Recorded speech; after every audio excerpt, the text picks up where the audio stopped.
Good morning everyone from Toledo. Now it's 6 a.m. in the morning. We are on our way to Zaragoza. We didn't sleep that well, but we didn't want to catch rush hour in Madrid, so we need to go now.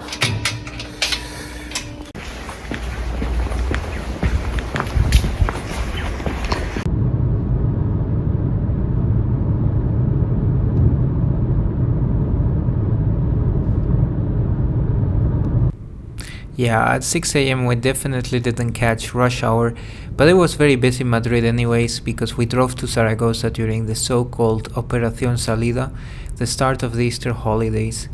So there we were, driving next to so many other people who were leaving Madrid, heading to their vacation homes in the Pyrenees Mountains, the coast, or even Zaragoza, like us.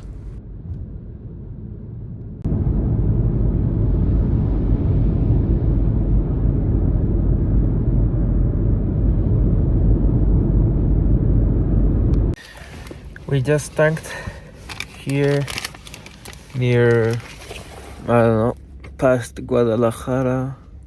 So it's somewhere in the middle of, no, not in the middle. Next to Soria, the province of Soria. So we tanked there, and it was very cheap, like common in Spain, the gasoline.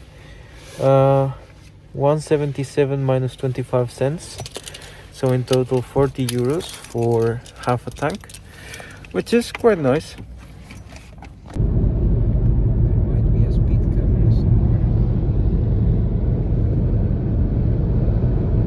It was very strange to see how there is almost nothing between Madrid and Zaragoza. The landscape looked very empty and the road was very straight.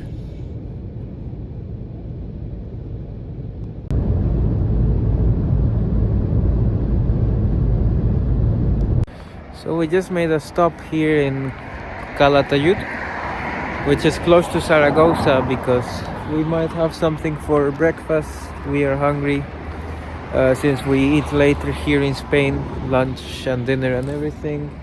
It's very hard not to have breakfast, and also when you are always on the move, it's like you are more hungry than you normally would. And we found this attractive, it looked attractive on Google Maps, cafe and restaurant, so we'll check it out.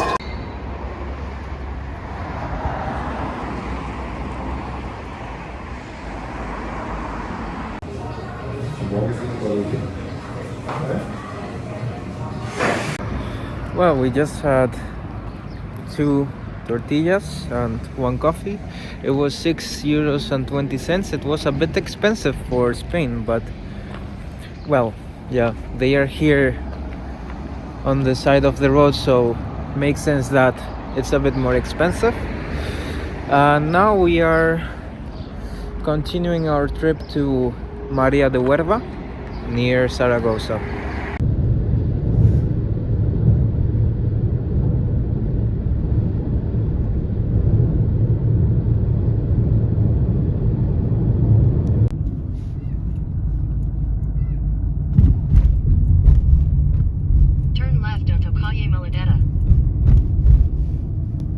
So we have arrived to my aunt, and we got a warm welcome, which we really liked. And now we are just gonna rest a little, bring some things to the house, and later have lunch. And in the afternoon we might go to Zaragoza, to the center.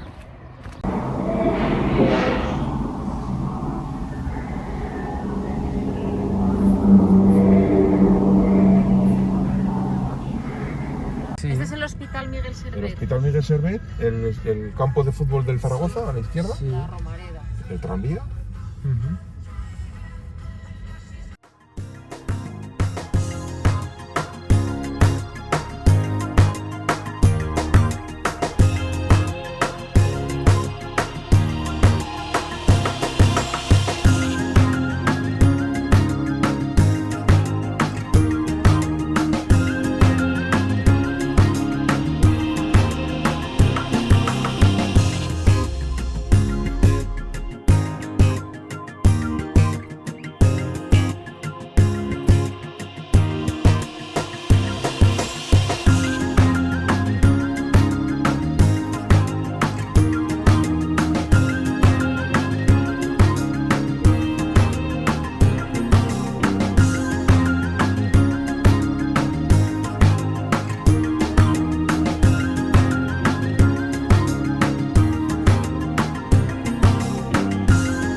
This is the street of Alfonso I, a pedestrian street with many renowned shops and cafes on both sides that leads you to the impressive Basilica of El Pilar. Ah, sí, esta galería es divina, Nico. Ah. Es muy antigua también. Ahora hay hostelería nada más, pero... Sí. Pero es muy artística. Sí. Wow. Impressive.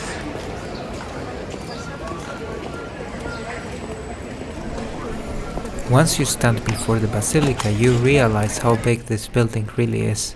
It is breathtaking and awe-inspiring, a marvelous piece of architecture that cannot go unnoticed. The Basilica del Pilar was built around a pillar, hence the name, upon which the Virgin Mary supposedly appeared and showed herself to others, asking for the people there to build a chapel around that pillar. The basilica is huge, having 11 cupolas, 4 towers, 3 naves and 7 aisles. The inside is filled with chapels and with frescoes painted by renowned Spanish artists such as Velázquez and Goya.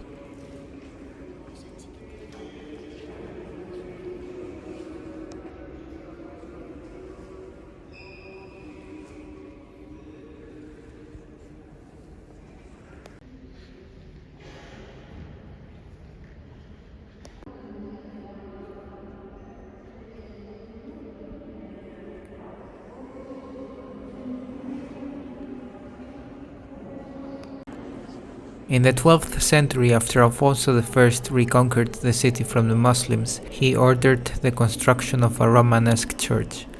Later in the 17th century, the current Baroque structure of the basilica was realized.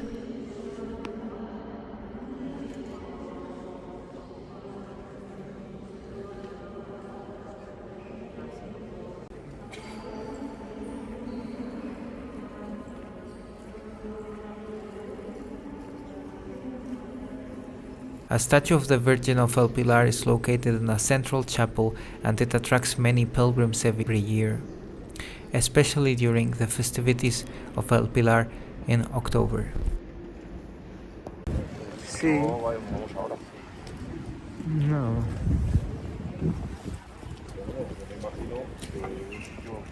Turístico hasta el Claro. This is one of the main bridges in Zaragoza. It's called the Stone Bridge, or in Spanish, El Puente de Piedra. Mm-hmm.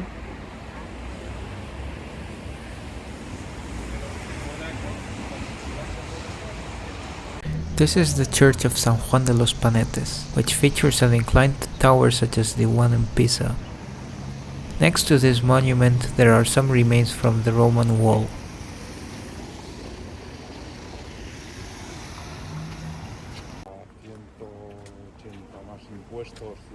This building ahead of us is the market of Zaragoza. Sí, en renovación, ¿qué?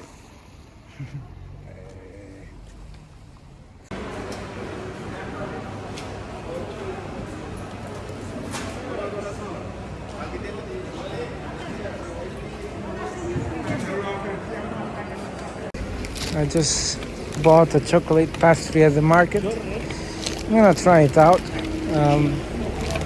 Everything looks quite artisanal, quite delicious. But yeah, one thing is how it looks and another thing is the real taste. El Tubo, the famous alleys here in Zaragoza, full of small bars. No, todo bien. Ahí está. It's full of these shops and cafes. And it's called El Tubo because they are very small alleys where almost no car can go through.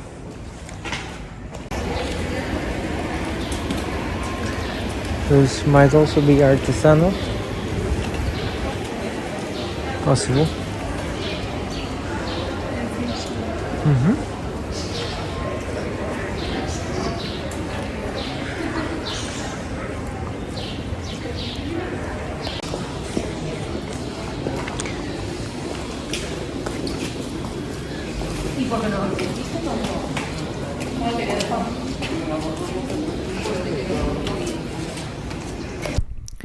Now we are driving to the largest park in Zaragoza, the Parque Grande José Antonio La Bordetta, which is a bit outside of the center in the neighborhood of Romareda next to the football stadium.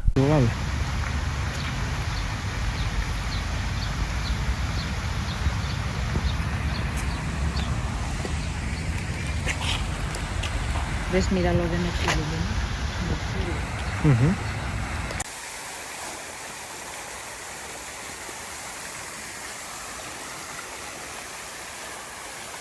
This park is very beautiful and it is inspiring to walk here. There are some stairs at the confluence of the main paths that take you up to the upper area of the park.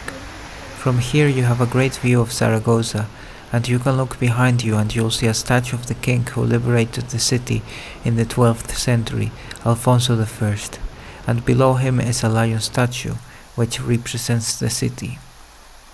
We drove back from the park and had dinner with the family. We are super thankful for their hospitality and for welcoming us with open arms. It was a nice day and we already saw some monuments, but tomorrow is the day where we'll check out the city in full detail, so you won't want to miss it. Before you leave, here are some videos of the body of the house, who can talk. Había un híbrido enchufable y por eso he acabado con un coche alemán, pero nunca he sido. Y de hecho, a mí siempre me sienta muy mal, y en España es muy típico, cuando te dicen que algo es de calidad, siempre trabajar de fila. Yo tengo contrato de exclusividad. En principio, tengo contrato de exclusividad. Tendría que pedir una autorización, tendría que trabajar. No sé si lo conoces, el desarrollo programación informática y muchos se llama Perro. ¿Tú estás programando